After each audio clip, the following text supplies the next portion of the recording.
का प्रश्न शुरू हुआ, अटॉर्नी जनरल से प्रश्न शुरू हुआ। पहला इसमें प्रश्न कह रहा है कि यहाँ पर भारतीय संविधान के किस अनुच्छेद में भारत के महान्यायवादी के पद का जो है वर्णन किया गया है। तो यह दोस्तों पद का जो वर्णन किया गया है ये अनुच्छेद 76 में किया गया है। ठीक। दूसरा प्रश्न है कि भारत के महान्यायवादी को कौन जो है नियुक्त करता है। देखिए उनको जो है नियुक्त किया जाता है राष्ट्रपति के द्वारा। भारत का महान्यायवादी निम्नलिखित में से कौन सा कार्य कर सकता है। तो उनके द्वारा जो कौन सा कार्य किया जा सकता है वह भारत सरकार के अतिरिक्त किसी अन्य व्यक्ति के लिए भी कोर्ट में केस लड़ सकता है। ये सही है। ठीक। अगला प्रश्न हम लोग का है कि भारत के महान्यायवादी को पद से कैसे हटाया जा सकता है। तो उनको जो है राष्ट्रपति द्वारा केंद्र सरकार की सिफारिश पर उसे हटाया जा सकता है। अगला प्रश्न हम लोग का 5वें नंबर है कि निम्न में से कौन सा जो सुमेलित है। यहाँ से अनुच्छेद 76 जो है भारत के महान्यायवादी से, 88 जो अनुच्छेद है ये भारत के महान्यायवादी के सांसद के सदनों और समितियों से जुड़े अधिकार थे, और 105 जो है ये भारत के महान्यायवादी की शक्तियों से, 65 जो है ये भारत के महान्यायवादी का वेतन से। कौन सा इसमें हम लोग का सुमेलित नहीं है। देखिए इसमें से ये 165 जो है ये भारत के महान्यायवादी के वेतन से सुमेलित नहीं है। बाकी जो 3 है यहाँ पर ये तीनों सही है। अगला पॉइंट यहाँ से हम लोग का 6 नंबर है।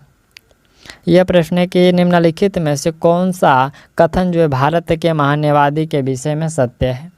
तो यह कि इसके कार्यकाल की जो कोई सीमा तय नहीं है, ये बिल्कुल सही है। ठीक।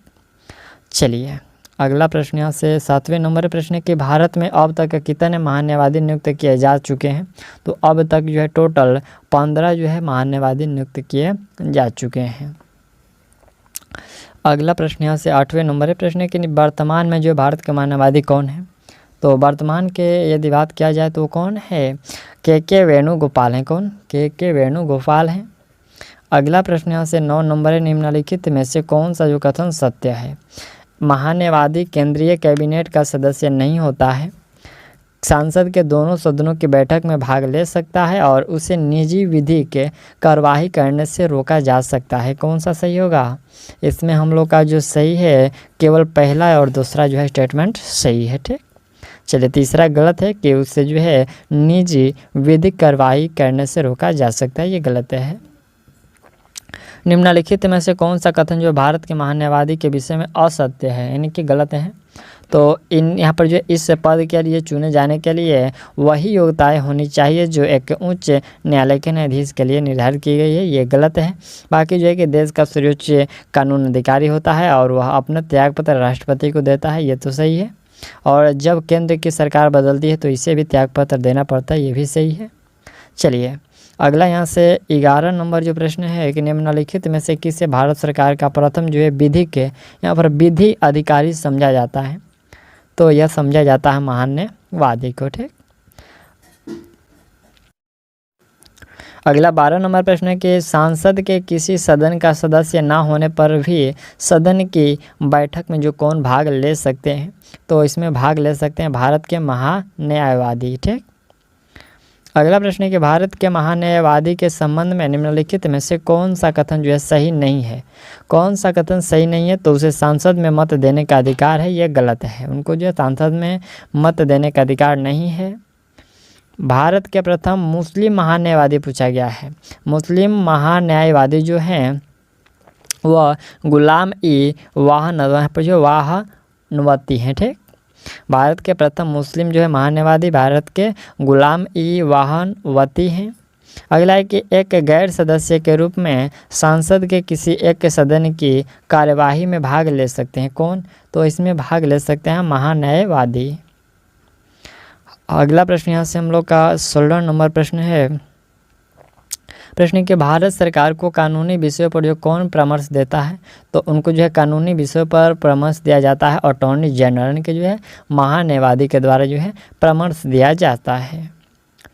निम्नलिखित में से किसे सांसद को संबोधित करने का अधिकार प्राप्त है। तो ये अधिकार है भारत के महान्यायवादी को, अटॉर्नी जनरल को।